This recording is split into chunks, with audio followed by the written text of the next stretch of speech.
Muy buenas noches y bienvenidos a Signo Pesos, la economía al alcance de su pantalla. Estos son los temas claves de hoy. Nueva jornada con fuertes caídas para las criptomonedas, luego de que la plataforma cripto Binance anunciara un plan de rescate a FTX, su principal competidora. Crecen las dudas sobre la estabilidad y la liquidez de este sector a nivel mundial. Nos acompaña esta noche Alejandro Beltrán, Country Manager de Buda.com, para entender lo que está pasando con este remesón en el mercado de las criptodivisas. Sigue bajando el dólar en Colombia. Por segunda jornada consecutiva baja con fuerza el dólar en nuestro país e inclusive alcanzó a cotizarse hoy por debajo de los 4.900 pesos. ¿A qué se debe este alivio? ¿Podría continuar la tendencia? Les contaremos con un experto. El plan para la transición energética del país. El gobierno lanzó en la cumbre del clima en Egipto su plan para lograr la transición energética, un proceso que se realizará por fases. Ampliaremos todos los detalles en minutos.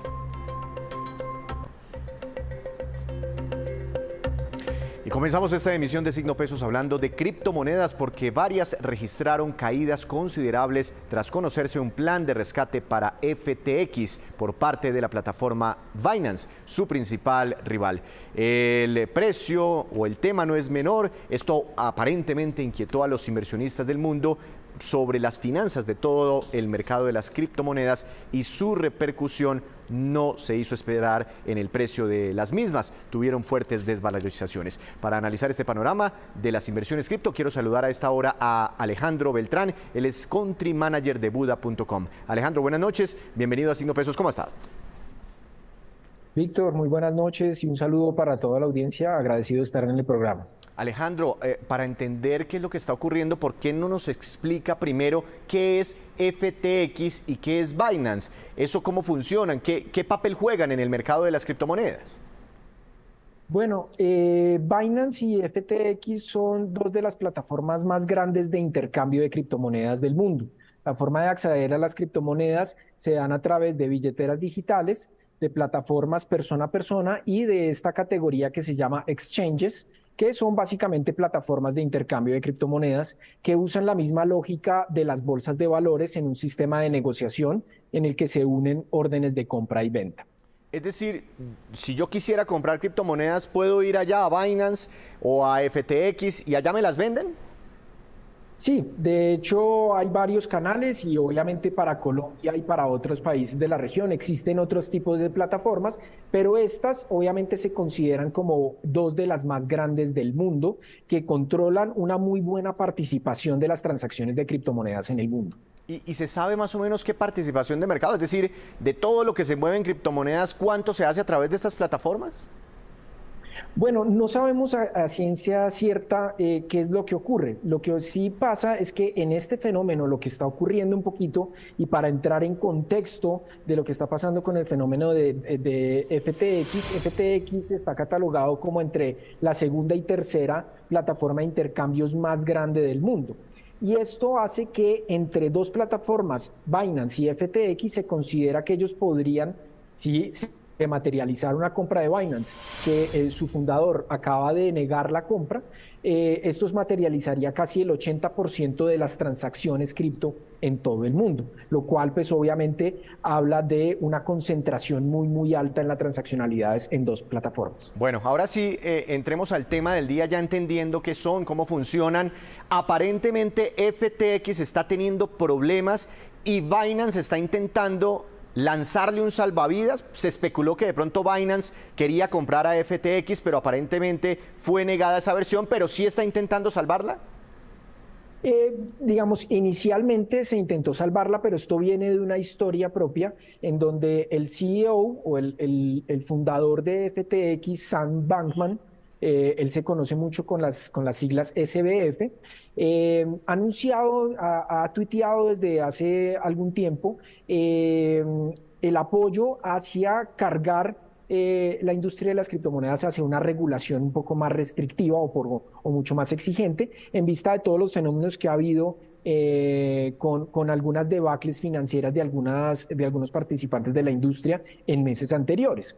Pero esto se une un poco también al interés y un poco en ese mensaje extraño que confunde mucho a la comunidad y a la industria, en donde este mismo personaje fue uno de los personajes que donó para el Partido Demócrata en estas próximas elecciones, hizo una de las donaciones más importantes del Partido Demócrata en los últimos años. Y eso sonó muy, digamos, generó mucho ruido en la industria. Entre esos, pues obviamente intervino el CEO de Binance, que, digamos, generó muchas dudas publicando, cuestionando el respaldo de FTX en su estructura de su token. Ellos emitieron un token llamado FTT, que supuestamente está respaldado por activos de una inversión o de un hedge fund paralelo, de un fondo de inversión paralelo que se llama Alameda Research. Ahí comenzaron como las dudas y comenzaron a replantearse si los fondos o los tokens que respaldaban este sistema realmente estaban completamente respaldados. Y esta plataforma, Alameda Research, que entra un poco en la ecuación de esta gran debacle, dice que tiene una concentración de 8 billones de dólares o 8.000 millones de dólares para la expresión financiera latinoamericana.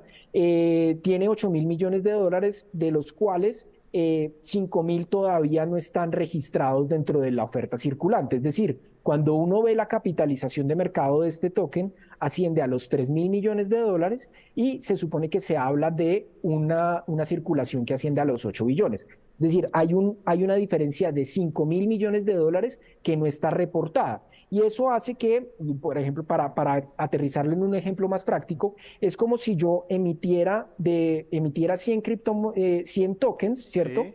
Pero 99 los tuviera yo quietos, ¿cierto? No los reportara y reportara uno en circulación para que la demanda, obviamente la oferta sea mucho más reducida y la demanda pueda circular hacia un precio mayor. Y esas 99 las registrara como si estuvieran en circulación real. Es decir, estoy inflando en precio. Un poco lo que pasó con los fenómenos de Fabricato y otro tipo de acciones que también fueron infladas en su precio, o en el caso de Interbolsa. Pero entonces, hay un fenómeno parecido. Pero entonces, Alejandro, al final hay riesgo de liquidez porque Binance como que quiere enviarle un salvavidas, seguramente intentando protegerse también de una debacle, pero hay riesgo de liquidez, es decir, las personas, seguramente muchas desde Colombia también, que han invertido a través de estas dos plataformas, ¿tienen riesgo de que eventualmente liquiden su posición y no les devuelvan la plata? Pues ese es parte del cuestionamiento que se tiene con respecto al respaldo que tienen los activos que está custodiando FTX de los usuarios. Porque lo que se está rumorando es que esos activos, por ejemplo, las criptomonedas que ellos custodian y que se transan en la plataforma, los están utilizando con fines propios para respaldar la capitalización de mercado de su token, lo cual, pues efectivamente, exige a todo el mercado que haga mucho más transparente la custodia de sus activos. Por ejemplo, a plataformas como Buda.com también le exige que de alguna forma estos activos sean parte de los procesos de transparencia y auditabilidad que cualquier usuario demandaría, y más cuando efectivamente una plataforma tiene la capacidad operativa de contar con esos activos y poder usarlos en el mercado de forma indiscriminada. Entonces, aquí lo que se está cuestionando es si FTX tiene respaldados sus activos, como por ejemplo, en un fenómeno, para hacer el paralelo también, como el corralito, que por ejemplo, si hay una andada de personas, puedan contar con esos recursos. Y esos márgenes de solvencias, al parecer, están dando, digamos, esta posesión de FTX que no pueda garantizarle los retiros a los usuarios, haciendo otro nuevo escándalo en la industria de las criptomonedas, y por ende pues se ve en su token que ha caído más del 80%. Ojo que hay una observación frente a esto, y es que Binance, si bien contempló la posibilidad de comprar los activos para no generar un riesgo sistémico, y obviamente un tema que a todos nos compete, y es que la industria se mantenga de forma transparente, pues hoy en día Binance acaba de desistir de esa posición de comprar los activos después de hacer un análisis de las cifras que tiene FTX en el mercado. Y es un tema un poco complejo, técnico, pero es una de las grandes noticias a nivel internacional, porque Alejandro, si no estoy mal, todo esto que me está comentando usted, lo que está ocurriendo sobre cómo están invirtiendo, moviendo la plata las personas que invirtieron a través de FTX, todo esto está generando un gran pánico en el mercado de las criptomonedas. El Bitcoin inclusive alcanzó a estar por debajo de los $16.000. Yo no sé hace cuánto no se veía ese precio, es un mínimo desde hace mucho tiempo, pero ¿qué decirles a los colombianos, Alejandro, que así no estén invirtiendo a través de estas plataformas, pues han comprado una criptomoneda, Ethereum o Bitcoin o la propia Binance, etcétera, que tienen inversiones? ¿Cuál es el mensaje? ¿La plata de ellos también está en riesgo? Bueno, hay que partir de la base que estos fenómenos en la industria no son nuevos, ¿cierto? Ha habido historias de debacles en diferentes plataformas que ha hecho que de alguna forma en el corto plazo se genere una incertidumbre, pero que el activo, las cualidades o atributos de activos como Bitcoin se mantengan intactos. Es decir, no depende de una plataforma que Bitcoin siga su curso normal. Pero lo que sí es cierto es que los inversionistas de digamos que tienen sus criptomonedas en FTX, tienen que estar muy atentos a los pronunciamientos que haga la plataforma frente a una devolución de recursos o a unos riesgos o garantías que tenga la plataforma para la solicitud de retiros masivos. Pero esto también es un llamado de atención para quienes obviamente quieren indagar y quieren entrar un poco más en el mundo de las criptomonedas y la responsabilidad de nosotros, las plataformas de intercambio, como es el caso de Buda.com, de generar mayores mecanismos de transparencia para generar confianza en el usuario final. Porque esto básicamente se traduce en un retroceso en quienes de pronto quieren entrar al mundo de las criptomonedas, pero tienen ciertas dudas sobre las garantías y sobre los respaldos que eso tiene. No obstante, esta historia no es nueva y lo que también, por ejemplo, afianza un poco esto es la confianza y la depuración de algunas empresas que no están haciendo o no están generando buenas prácticas alrededor de la custodia de los activos y de la responsabilidad que tienen los usuarios. Pero esto también es un llamado a la calma, porque el hecho de que haya una plataforma que esté en cuestionamiento no quiere decir que la industria per se esté en juego, ni que esté en juego el activo como tal, por ejemplo, en el caso de Bitcoin o en Ethereum. Sigue en su curso normal, solo que tenemos una coyuntura de muy corto plazo que afecta el precio, que en algunos casos genera una oportunidad de compra, pero que de alguna forma también genera cierta incertidumbre en clientes o en usuarios que quieran entrar, pero que todavía no tienen las bases. Claro. Pues al final, si le entiendo, la gente compró a través de FTX, pero está la duda de si efectivamente con la plata de la gente compraron o no criptomonedas o cogieron esa plata para hacer negocios propios de la compañía. Alejandro, muchas gracias. Seguiremos pendientes entonces a ver dónde paran, dónde frenan los precios de las criptomonedas. Muchas gracias. A ustedes muchas gracias. Esperemos que todo tenga un final feliz en esta noticia. En caída libre los precios de las criptomonedas. Seguimos en signo pesos y ahora vamos a hablar del dólar, porque mucha atención, por segundo día consecutivo baja con fuerza en Colombia. En la jornada de hoy inclusive tocó como precio mínimo los 4.875 pesos, por debajo de la barrera del nivel de los 4.900. ¿Por qué se está dando esta corrección, como llaman técnicamente en los mercados, en el precio del dólar? ¿A quién afecta esta volatilidad? Hemos invitado esta noche al doctor David Cubides, director de investigaciones económicas del Grupo Alianza. Doctor Cubides, buenas noches, gracias por estar aquí en Signo Pesos, bienvenido. Hola Víctor, buenas noches para usted y para toda la audiencia. Yo creo que estuvimos casi un mes preguntando todos los días, desde que arrancó octubre casi, a los analistas, oiga, ¿por qué sigue subiendo el dólar? ¿Por qué vuelve a subir el dólar? ¿Por qué otra jornada de incrementos en el dólar? Ahora la pregunta es la contraria, doctor Cubides, ¿por qué está cayendo el dólar? 2 jornadas consecutivas a la baja. Pues sí, Víctor, la verdad es que estos 2 últimos días hemos visto unas caídas fuertes de la tasa de cambio en Colombia, el peso ganando terreno frente a la divisa norteamericana. Y aquí lo que nosotros decimos desde Alianza es que ya veníamos de un periodo bastante alcista. En octubre realmente vimos unos movimientos muy importantes, en donde el peso colombiano seguía subiendo y subiendo, a pesar de que las señales a nivel internacional decían que tal vez la moneda debería descansar, las monedas de la región también mostraban cierto descanso, incluso ganancias, y el peso colombiano seguía derecho a niveles máximos. Entonces aquí lo que estamos viendo en estas 2 últimas jornadas, creemos nosotros, es parte como de ese descanso casi que técnico, luego de incrementos muy importantes, y también, digamos, nos empezamos a alinear un poco a los fundamentales macroeconómicos que están detrás de Colombia, ¿no? Nosotros tenemos todavía aquí unos precios internacionales del petróleo que, si bien hoy están moderándose, siguen manteniéndose altos en un entorno en el cual pues estamos casi que en la recesión económica a nivel global, y eso por supuesto genera flujos importantes en dólares para el país. Tenemos unos fundamentales de crecimiento también bastante robustos en la economía colombiana, este año creciendo probablemente cerca de un 8%, cuando el año pasado también crecimos bastante robusto, cerca de un 10%. Entonces seguimos viendo que los fundamentales detrás de la economía colombiana son sólidos, y eso también probablemente se está alineando en estos últimos días a la hora de percibir un menor riesgo sobre el país, y también pues una tasa de cambio que empieza a corregir a la baja. Claro, desde junio, julio, me acuerdo yo que cuando empieza como esa disparada del dólar, desde niveles cercanos a los 4.000 pesos, pues tuvimos aquí analistas de todo lado y decían unos, hoy está subiendo por temas internacionales, y al otro día otros nos decían, no, hoy está subiendo por temas locales, por culpa de yo no sé quién y por tal cosa. Y unos nos decían después, es por una combinación de factores nacionales e internacionales. Aquí lo que me quiere decir usted es que esta corrección que ha tenido el dólar es en parte por cosas externas que han relajado el dólar en el mundo y también por cosas internas.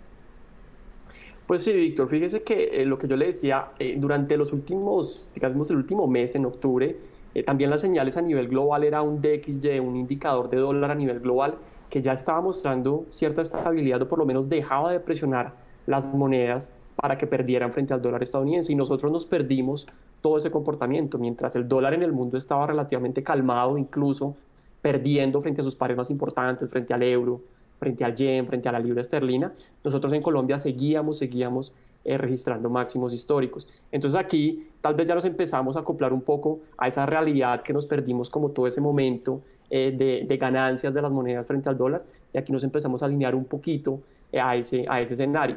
Y por otro lado, también a nivel local, pues hemos visto algunos mensajes por parte de la administración, ratificando el compromiso fiscal, ratificando que en Colombia no va a haber control de capitales, ratificando o abriendo más bien las puertas a una eventual exploración de petróleo, unos nuevos contratos de exploración de petróleo, dependiendo de lo que nos digan los números y los estudios que está adelantando en este momento el Ministerio de Hacienda.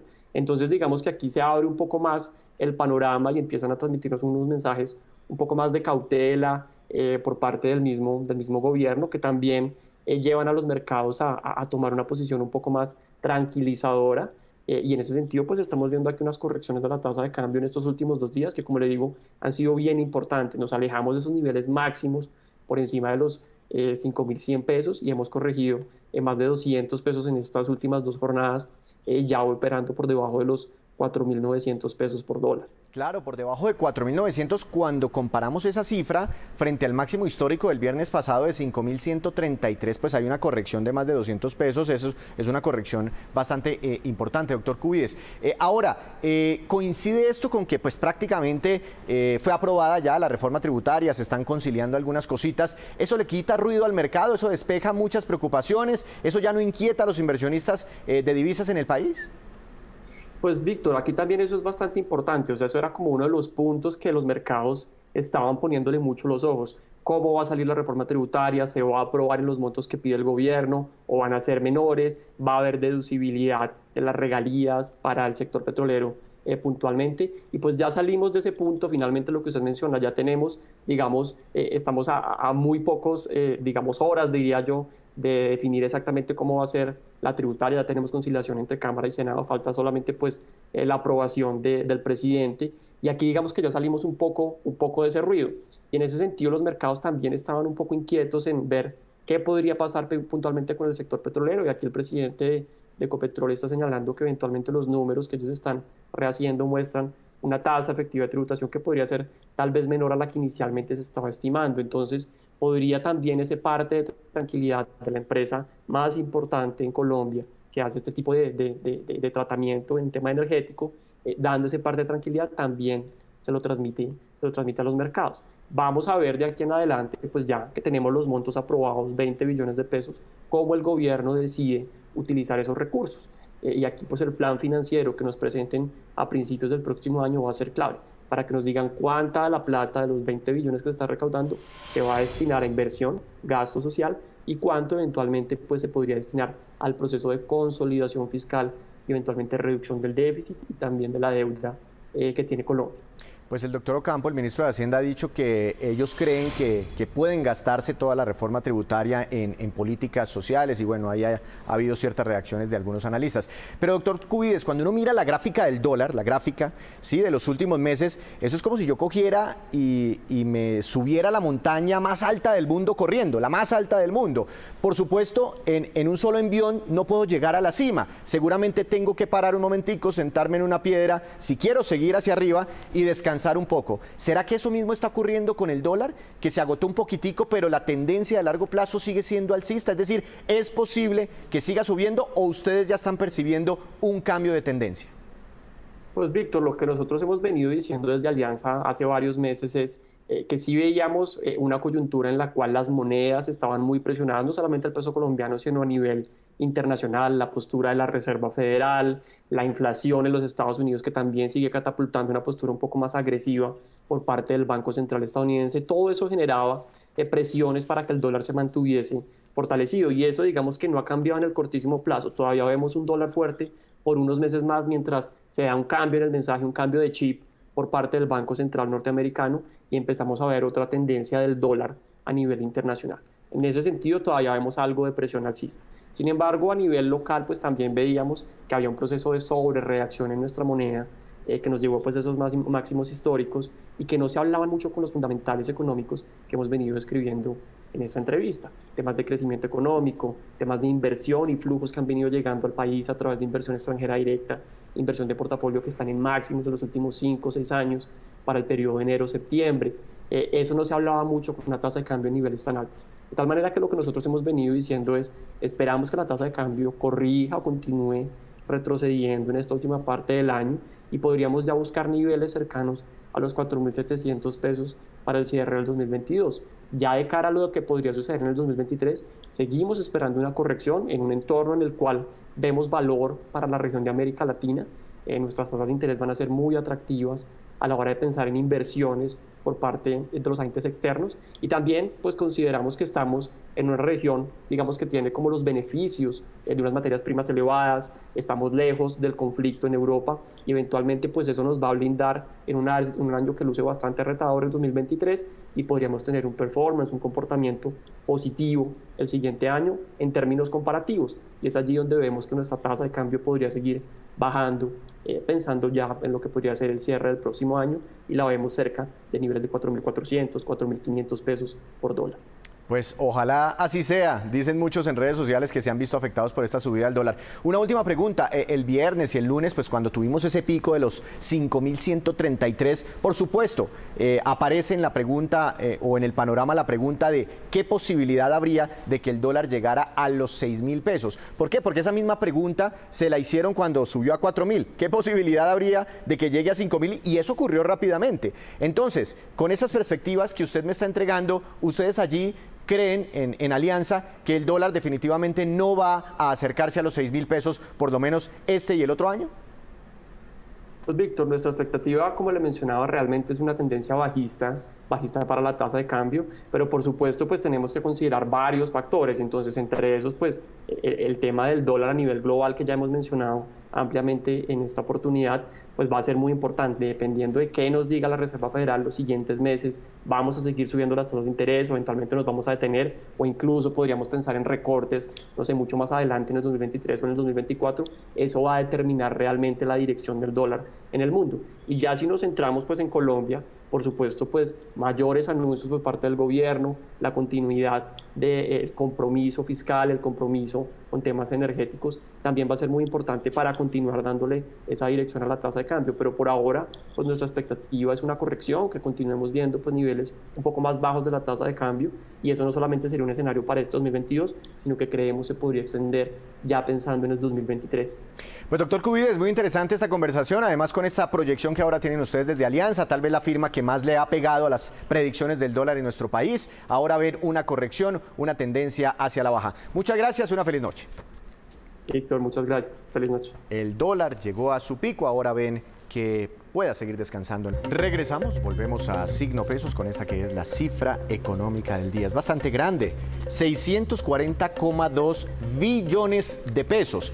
y corresponde al saldo total de las deudas de los hogares y de las empresas con el sistema financiero de nuestro país, según acaba de revelar la Superintendencia Financiera de Colombia con corte al mes de agosto del presente año. La mayoría de estas deudas están al día. Más información: en la cumbre del clima de Egipto, Colombia lanzó su plan para lograr la transición energética en el país, un proceso que se realizará por fases y vinculando a diferentes actores en el país. Veamos. El gobierno nacional, en cabeza de la ministra de Minas, Irene Vélez, dio a conocer en Egipto, en el marco de la COP27, la hoja de ruta de la transición energética en Colombia. Será un proceso de diálogo con sectores como el empresarial, sindical, gubernamental, académico y de la sociedad civil para definir cómo se pasará de los combustibles fósiles hacia una economía basada en energías renovables. Este es un proceso de 6 meses en donde vamos a tener varios hitos de participación social. Los principales serán 6 talleres que realizaremos con diferentes actores. La propuesta contempla 3 fases: de planeación, de identificación de metas y plazos y finalmente del desarrollo de la hoja de ruta, cuyo lanzamiento e implementación se haría en mayo de 2023. Después de estos 6 meses tendremos entonces 3 productos como resultado. El primero de ellos es como tal la hoja de ruta, que es un mapa de en cuánto tiempo, con qué recursos y a través de qué hitos vamos a lograr la transición energética justa en Colombia. Lo segundo son los lineamientos de género y étnico-territoriales. Y el tercer elemento es una visión sobre el marco regulatorio y los habilitadores que se necesitan precisamente para lograr la transición energética justa. Es claro que la transición energética no será una realidad mientras el gobierno no encuentre una fórmula clara para reemplazar los recursos de la renta petrolera ni del sector de la minería. Cabe recordar la cifra de utilidades anunciadas por Ecopetrol, que están en el orden de los 27 billones de pesos, garantía no solo para la estabilidad económica del país, sino para las mismas reformas que plantea el gobierno del presidente Petro.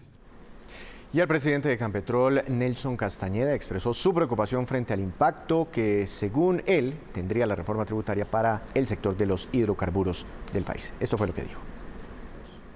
El tejido económico de cada uno de estos territorios con vocación de producción o exploración de hidrocarburos se verá afectado, pues la reforma impactará empleos que se generan por la relación directa e indirecta con las operaciones de la industria. La reforma aprobada impone costos que impactan de manera directa y negativa la capacidad de inversión y los flujos de caja de las compañías del sector, generando graves impactos para las empresas que prestan bienes y servicios en los departamentos petroleros de Colombia. Habrá una caída en inversiones que impactará la producción de petróleo y gas, lo que nos genera una alerta roja sobre nuestra capacidad de tener soberanía energética. Estamos convencidos que la diversificación, como debería ser llamada, debe pasar por un proceso ordenado en función de las condiciones de mercado y que no debe ser forzada. Y ahora nos vamos con estos que son los indicadores económicos que debe conocer usted siempre antes de irse a dormir. Dólar, tasa representativa del mercado para mañana, 4.914 pesos con 71 centavos, cayó casi 100 pesos como les estábamos comentando. Este es el dólar oficial. El petróleo Brent, de referencia para nuestro país, cayó 3,17%, se ubicó en $92 con 34 centavos por barril. El precio interno del café colombiano bajó y quedó en promedio a 1.939.000 pesos por carga. Para mañana, el índice MSCI Colcap de la Bolsa de Valores de Colombia tuvo una caída de 0,25%. La acción más valorizada fue la de ISA, con una ganancia de 6,10%, y la acción que más cayó fue la de Ecopetrol, que tuvo un retroceso del 5,84%. Ni con resultados extraordinarios e históricos a nivel financiero levanta cabeza la acción de Ecopetrol. Antes de despedirnos, los dejo con este dato. La Junta Directiva de la ANDI ratificó a su presidente Bruce McMaster y anunció la extensión de su mandato hasta noviembre del año 2025. La Junta señaló que respalda el trabajo adelantado por McMaster en el marco de la discusión de la reforma tributaria, donde hubo grandes tensiones con el gobierno nacional. Se especuló bastante sobre la salida de este líder gremial, pero hoy queda ratificado de manera unánime por la Junta del Andi. Así terminamos por hoy. Los esperamos mañana con una nueva emisión y con toda la información económica que usted necesita saber. Esto es Signo Pesos, la economía al alcance de su pantalla. Que tenga una feliz noche.